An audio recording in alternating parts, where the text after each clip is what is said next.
అలాగనే రాశిలోనే గురు సంచార స్థితి ఉండడం వలన భక్తి, ఆధ్యాత్మికత, దానము, ధర్మము, మనశ్శాంతి మీ సొంతం చేసే పరిస్థితి అధికంగా ఉంటుందని చెప్పి గమనించాలి. 2వ స్థానంలో కుజుడు సంచారం చేయడం వలన, కుజదోష ప్రభావం కారణం వలన ధనపరమైనటువంటి చిక్కులు పొంచి ఉన్నాయి.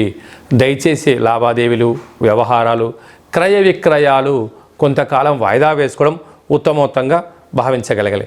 అర్ధాస్తమ బుధుడు చిన్న చిన్న విషయాలకు ఆందోళన తగదు. అందుకే బుద్ధిని పరిపరి విధాలా కాకుండా సద్బుద్ధి, సద్జ్ఞానం చేత అంటే పుస్తకాలు చదవడం కానీ, మంచి విషయ సేకరణ కానీ, దేవాలయాల దర్శనం కానీ, ప్రదక్షిణ ద్వారా స్థిమితమైన బుద్ధి కలిగి మంచి పనులు మీ సొంతం అవుతాయని చెప్పి గమనించాలి.